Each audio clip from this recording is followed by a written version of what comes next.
Bom, gente, tudo bem? Sou Ana Lu, professora Ana Lu. Estou aí ministrando a disciplina de eletivas com o tema Direitos Humanos, Ensinar e Aprender para Transformar. E hoje a gente está fazendo um trabalho aqui, conversando sobre o tema com a comunidade escolar, com a professora Neuza. Tem a Cauane que vai aqui ajudar a gente na captação de áudio. E o Ataíde, ele vai fazer aqui a entrevista com a professora Neuza. Então, a gente está fazendo aí um trabalho sobre direitos humanos e a entrevista vai ser com base nesse tema. Fiquem à vontade e até já já. Primeiramente, boa tarde, prazer, meu nome é Ataíde. Prazer, Ataíde, meu nome é Neuza. Eu queria estar fazendo uma pergunta para a senhora: o que seriam os direitos humanos? Eu vou falar com minhas palavras. Eu sou professora Neuza de língua portuguesa e eu acho que o princípio do direito humano é o respeito. Dentro do respeito vai abranger que o ser humano ele tem direito à liberdade acima de tudo, moradia, alimentação, emprego, educação, saúde. Eu acho que isso são a base dos direitos. Dentro dessa base dos direitos vai sendo abrangido, que vai ser o respeito a essa liberdade. Com essa liberdade, respeito que ele tem direito a uma justiça, que essa justiça seja efetiva, não uma justiça enganosa, né? Então, eu acredito que o direito seria o princípio dele, o respeito. Assim, então, para a senhora, como seria importante o ensino dos direitos humanos no cotidiano escolar? Baseado também no respeito dentro da unidade escolar, eu acho que fundamentalmente seria a questão da educação com base sólida, não a educação falsa. Eu não vou muito estender nessa parte para não ser criticada, mas enfim, que fosse uma educação verdadeira mesmo, que construísse vocês, os educandos, desde pequenininho, quando vocês ingressam, que essa educação fosse verdadeira mesmo. Então, que houvesse um respeito pelo aprendizado individual de cada um. Que eu acho que esse respeito dessa individualidade, muitas vezes é passada por cima, entendeu? Então, é uma educação meio que falsa. Então, se vocês querem alguma coisa de primeira, que vai fazer com que mude a vida de vocês têm que muitas vezes buscar isso fora. Não estou falando que o corpo docente é falho. Não, é outras esferas que falham nesse sentido. Uhum. Então, com base dos direitos humanos, como o Brasil está sendo um país que está tentando abranger muito esses resultados, de ter direitos e cumprir todos esses deveres, tem um dos fatos que acontece muito no país, que é sobre o racismo. Para a senhora, o que seria o racismo? Então, o racismo ele vem de muito tempo, né? Infelizmente, ele continua. Lógico que nós conseguimos alcançar algumas coisas assim de vantagem, vamos colocar dessa forma. Mas, entretanto, o racismo ele está tão presente dentro da sociedade e, infelizmente, ainda a gente tem uma sociedade ainda muito elitizada, muito achando que são melhores, que podem fazer o que quiserem, essas coisas. Então, ainda é uma luta muito árdua e para muito tempo.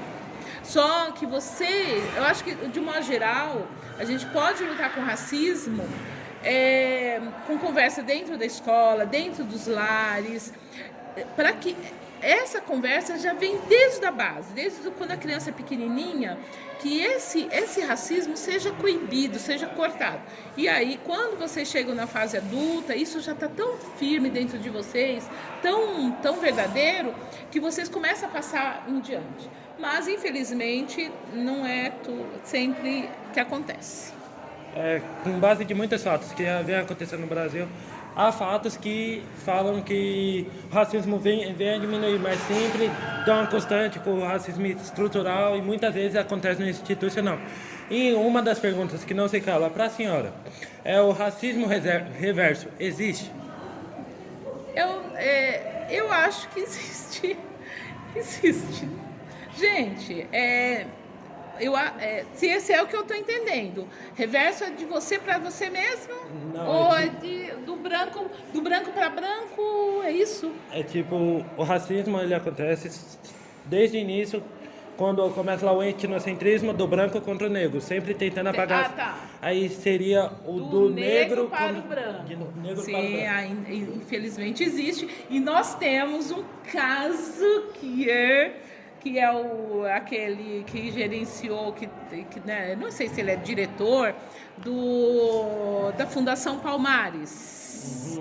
Eu lembro, Barbosa lá, não lembro o nome, que ele ameaçou. Depois vocês cortam isso aí. Que ele é asqueroso, aquele homem. E eu acredito que é um racismo reverso. Você sabe quem é? Sei, mas é um que ele foi bem criticado, né? Mas ele usa o racismo, Ele usou o racismo contra o próprio negro de uma forma tão ferrenha. Então, ele está reproduzindo um discurso da elite, né? Então, assim, o racismo reverso... Não seria isso? Não, o racismo reverso, ele é uma relação, ele acontece numa relação de poder. Então, assim, se a gente pensar na história do Brasil, como que se deu a estrutura social, o racismo, ele esteve aí enraizado a partir do momento que se dividiu a humanidade entre raças. Quando uma raça se sentiu superior inferioriza a outra. Desde então, essa raça que foi inferiorizada, ela vai sofrer pela cor dela, pelo que ela é. Então, em nenhum momento na nossa história a gente não teve um país que foi um país europeu que foi invadido, que foi colonizado, que foi roubada a sua identidade. Então a gente não tem o navio branqueiro, a gente, né, não tem, entende? Nesse sentido, assim, que o racismo reverso ele não pode existir, porque é uma relação de poder, é uma pessoa com poder sobre a outra por conta da sua condição de pele, a sua cor da pele que vai dizer se você tem poder ou não.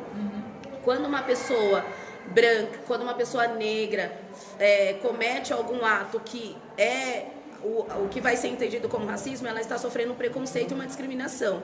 Mas o racismo ele não vai existir nessa relação de poder, porque o negro ele nunca teve poder na estrutura social. Ele nunca se impôs em cima do outro. Ele não é ele que está no poder, e não é ele que tem o poder de se sobressair e inferiorizar o outro, entendeu? Então, nesse sentido que o racismo reverso ele não existe. Pensando que é uma relação de poder, e quem sempre esteve no poder não foi o negro. Sim. Nesse sentido. Entendi. Obrigada pela aula, professora. Obrigado eu. Então, boa tarde. Obrigado pelo depoimento. Boa tarde, foi um prazer. Obrigada, professora. Muito obrigada. Estiver aí. E eu queria me apresentar um pouco. Eu sou um dos melhores alunos da sala e estou aqui ao seu dispor. Então, basicamente, para você, o que são direitos humanos?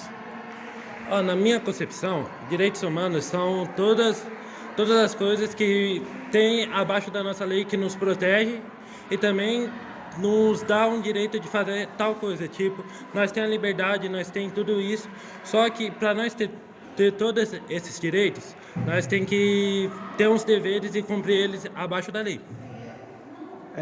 Ok. Basicamente, assim, na educação, direitos humanos, no seu cotidiano, o que tem a ver? No meu cotidiano, para mim, a matéria de direitos humanos é muito importante para ter pessoas que saibam qual o dever dela na sociedade e qual é o direito dela. Saber tudo que ela tem que fazer para estar abaixo da lei, não sendo nenhum marginal e sempre estar na linha. Sempre estar na linha. E, tipo, você ter isso como uma matéria educacional é muito bom, por causa que você está entrando já num momento da sua vida que é entre a adolescência e a parte sua que vai virar um adulto. Ali você já vai aprendendo e desenvolvendo esses tais direitos e deveres. Ok. Basicamente, o racismo ele é um dos casos que mais tem que viola os direitos humanos na humanidade, no Brasil e tudo. E para você, assim, quais são assim, os princípios da base do racismo assim na humanidade? O racismo ele não é uma coisa nova. Ele vem desde antigamente, desde quando se faz a Europa e ela vê ela como um povo superior aos outros. Com isso criando um etnocentrismo. Sim, ela querendo vir conhecendo o mundo, fazendo suas colônias. e só pondo só a religião dela e a cultura dela, sim apagando várias outras religiões, tipo a africana, que no momento que eles vieram para o Brasil, eles veio para o Brasil, tentaram fazer mão escrava de índios, mas não conseguiram porque eram nativos, eram pessoas que conheciam o território brasileiro. Então eles começaram a fazer a exportação de escravos da África, que foi bem conhecido como essas passagens pelos navios negreiros. Eles trazendo todos esses negros para o país e não deixando eles habituar à cultura deles, sim infringindo todas as coisas. Infringindo todas as coisas que eles tinham de cultura e só pondo uma cultura só, que era a da Europa. No Brasil foi a portuguesa. E com isso foi trazendo vários, desde os nossos monarcas mesmo, trazendo várias concepções de racista. Que tipo, o preto, ele é uma pessoa que não tem direito nenhum, só tá aí para existir. Que nem em 1800, na aceitação da Lei Áurea, fizeram aquela lei que não dava direito nenhum para o negro. Não dava direito nenhum. Então eles, tipo, não vai ter mais racismo, não vai ter mais escravidão no Brasil. Então ela não deu direito nenhum. Então os negros teve que fazer o quê? Se virar para ter o que comer, ter como viver e achar moradia. Assim, com base nessa questão de apagar um negro da humanidade, dele não ter direito, dele ser vim desde o início da criação do nosso país como alguém inferior a outras raças, você acha que o racismo reverso existe? Ó, na minha concepção, eu tenho duas opiniões com base de dois estudos. Uma parte de mim fala que não existe racismo reverso, por causa que o negro só está tentando ter um poder sobre a sociedade, uma coisa que ele nunca teve. Só que tem fatos que falam que o racismo reverso existe, que nem um dos professores que contou a história para mim, o Rafael. Ele falou que ele foi num casamento e tipo era de um amigo dele. E nesse casamento só tinha negro e ele e a família dele são pele um pouco mais clara. Não são, em outros países não eram considerados brancos, mas aqui no Brasil é. Então ele sofreu uma opressão muito grande naquele local. Então por essas duas concepções, uma parte de mim fala que eu acho que sim existe de forma de opressão, mas a outra não, que tipo o negro só está querendo poder na sociedade. Assim, com base nesse pensamento de que eles sofreram opressão, você ainda tem certeza que tipo, o racismo reverso existe? Porque é uma coisa da base do mundo, o negro não ter direito nenhum. Ou seja, se ele está procurando direito, ele está apenas causando opressão. É uma questão relevante ou não? Não é uma questão relevante, não é. É uma coisa que, tipo, o negro sofreu muito. Durante aqui o Brasil, na criação, foi 300 anos de escravidão. Isso ninguém pode apagar da história, que foi muitos marcos. Teve muito sacrifício, muitas mortes envolvidas nisso. Só que se o negro ele quer ter os seus direitos, tem formas certas dele conseguir. E não é uma delas não é a opressão que vai conseguir. O tema trabalhado nesse bimestre foi sobre os direitos humanos e o preconceito racial, então é bastante comum e polêmico.